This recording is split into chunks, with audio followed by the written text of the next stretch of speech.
Demikianlah diselesaikan langit dan bumi dan segala isinya.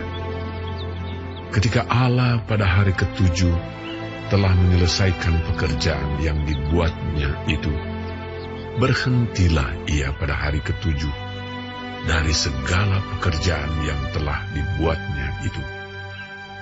Lalu Allah memberkati hari ketujuh itu dan menguduskannya, karena pada hari itulah ia berhenti dari segala pekerjaan penciptaan yang telah dibuatnya itu.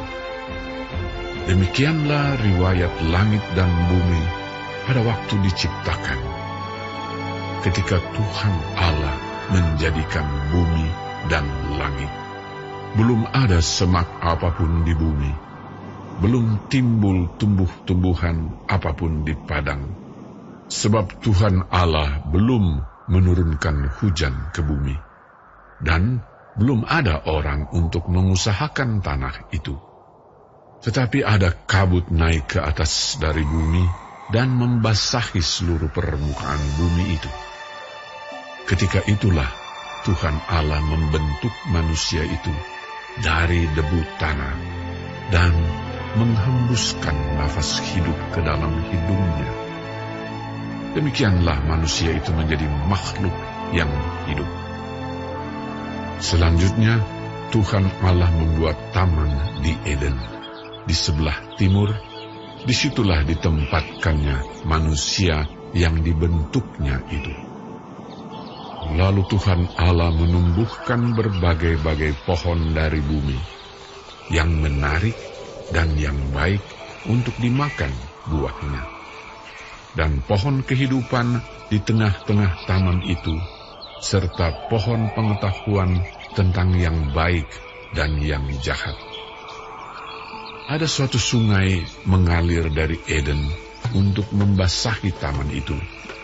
Dan dari situ, sungai itu terbagi menjadi 4 cabang. Yang pertama, namanya Pison, yakni yang mengalir mengelilingi seluruh tanah Hawila, tempat emas ada. Dan emas dari negeri itu baik. Di sana ada damar bedola dan batu krisopras. Nama sungai yang kedua ialah Gihon, yakni yang mengalir mengelilingi seluruh tanah Kush. Nama sungai yang ketiga ialah Tigris, yakni yang mengalir di sebelah timur Asyur. Dan sungai yang keempat ialah Efrat.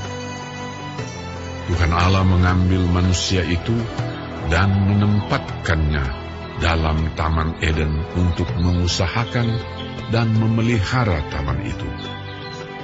Lalu Tuhan Allah memberi perintah ini kepada manusia. Semua pohon dalam taman ini boleh kau makan buahnya dengan bebas. Tetapi pohon pengetahuan tentang yang baik dan yang jahat itu, janganlah kau makan buahnya, sebab pada hari engkau memakannya, pastilah engkau mati. Tuhan Allah berfirman, tidak baik kalau manusia itu seorang diri saja. Aku akan menjadikan penolong baginya yang sepadan dengan dia. Lalu Tuhan Allah membentuk dari tanah segala binatang hutan dan segala burung di udara. Dibawanyalah semuanya kepada manusia itu untuk melihat bagaimana ia menamainya. Dan seperti nama yang diberikan manusia itu kepada tiap-tiap makhluk yang hidup, demikianlah nanti nama makhluk itu. Manusia itu memberi nama kepada segala ternak, kepada burung-burung di udara, dan kepada segala binatang hutan. Tetapi baginya sendiri, ia tidak menjumpai penolong yang sepadan dengan dia. Lalu Tuhan Allah membuat manusia itu tidur nyenyak. Ketika ia tidur, Tuhan Allah mengambil salah satu rusuk daripadanya, lalu menutup tempat itu dengan daging. Dan dari rusuk yang diambil Tuhan Allah dari manusia itu, dibangunnyalah seorang perempuan. Lalu dibawanya kepada manusia itu. Lalu berkatalah manusia itu, inilah dia, tulang dari tulangku, dan daging dari dagingku. Ia akan dinamai perempuan, sebab ia diambil dari laki-laki. Sebab itu, seorang laki-laki akan meninggalkan ayahnya dan ibunya, dan bersatu dengan istrinya, sehingga keduanya menjadi satu daging.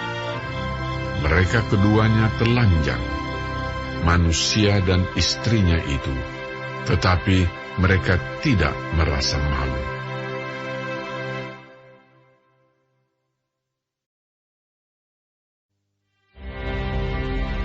Adapun ular ialah yang paling cerdik dari segala binatang di darat yang dijadikan oleh Tuhan Allah. Ular itu berkata kepada perempuan itu, tentulah Allah berfirman, semua pohon dalam taman ini jangan kamu makan buahnya,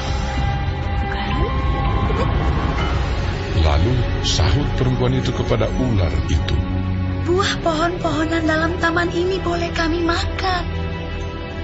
Tetapi tentang buah pohon yang ada di tengah-tengah taman, Allah berfirman, jangan kamu makan ataupun raba buah itu. Nanti kamu mati. Tetapi ular itu berkata kepada perempuan itu, sekali-kali kamu tidak akan mati.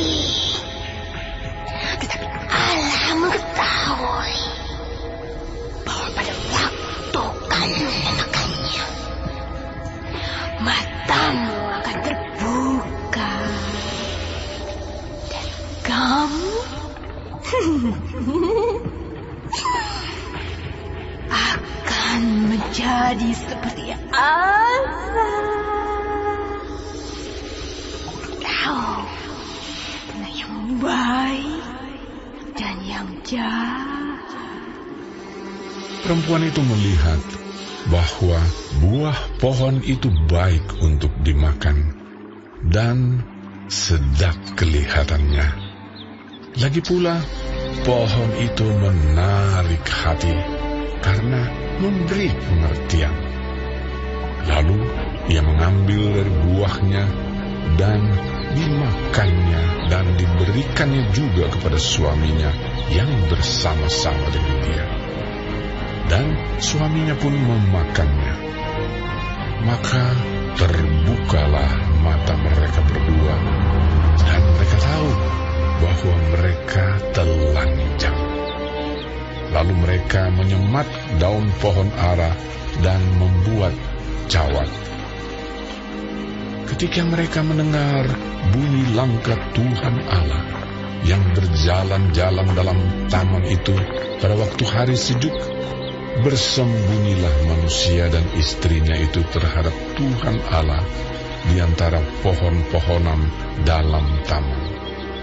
Tetapi Tuhan Allah memanggil manusia itu dan berfirman kepadanya, "Di manakah engkau?" Ia menjawab, ketika aku mendengar bahwa engkau ada dalam taman ini, aku menjadi takut karena aku telanjang. Sebab itu, aku bersembunyi. Firman-Nya, Siapakah yang memberitahukan kepadamu bahwa engkau telanjang? Apakah engkau makan dari buah pohon yang kularang engkau makan itu? manusia itu menjawab, Perempuan yang kau tempatkan di sisiku, dialah yang memberi dari buah pohon itu kepadaku. Maka aku makan. Kemudian berfirmanlah Tuhan Allah kepada perempuan itu. Apakah yang telah kau perbuat ini? Jawab perempuan itu, Ular itu yang memperdayakan aku, maka ku makan. lalu berfirmanlah Tuhan Allah kepada ular itu. Karena engkau berbuat demikian, terkutuklah engkau di antara segala ternak dan di antara segala binatang hutan. Dengan perutmu lah engkau akan menjalar, dan debu tanahlah akan kau makan seumur hidupmu. Aku akan mengadakan permusuhan antara engkau dan perempuan ini, antara keturunanmu dan keturunannya. Keturunannya akan meremukkan kepalamu, dan engkau akan meremukkan tumitnya. Firman-Nya kepada perempuan itu, susah payahmu waktu mengandung akan kubuat sangat banyak. Dengan kesakitan engkau akan melahirkan anakmu, namun engkau akan berahi kepada suamimu, dan ia akan berkuasa atasmu. Lalu firman-Nya kepada manusia itu, karena engkau mendengarkan perkataan istrimu, dan memakan dari buah pohon yang telah kuperintahkan kepadamu, jangan makan daripadanya, maka terkutuklah tanah karena engkau. Dengan bersusah payah engkau akan mencari rezekimu dari tanah seumur hidupmu. Semak duri dan rumput duri yang akan dihasilkannya bagimu, dan tumbuh-tumbuhan di padang akan menjadi makananmu. Dengan berpeluh engkau akan mencari makananmu, sampai engkau kembali lagi menjadi tanah, karena dari situlah engkau diambil. Sebab engkau debu, dan engkau akan kembali menjadi debu. manusia itu memberi nama Hawa kepada istrinya, sebab dialah yang menjadi ibu semua yang hidup. Dan Tuhan Allah membuat pakaian dari kulit binatang untuk manusia dan untuk istrinya itu, lalu mengenakannya kepada mereka. Berfirmanlah Tuhan Allah, sesungguhnya manusia itu telah menjadi seperti salah satu dari kita, tahu tentang yang baik dan yang jahat. Maka sekarang jangan sampai ia mengulurkan tangannya dan mengambil pula dari buah pohon kehidupan itu dan memakannya, sehingga ia hidup untuk selama-lamanya. Lalu Tuhan Allah mengusir dia dari Taman Eden, supaya ia mengusahakan tanah dari mana ia diambil. Ia menghalau manusia itu, dan di sebelah timur Taman Eden ditempatkannya beberapa kerub dengan pedang yang bernyala-nyala dan menyambar-nyambar untuk menjaga jalan ke pohon kehidupan. Sungguhlah hidupku telah ditebus oleh kuasa darah yang kudus. Sekarang hidupku bukan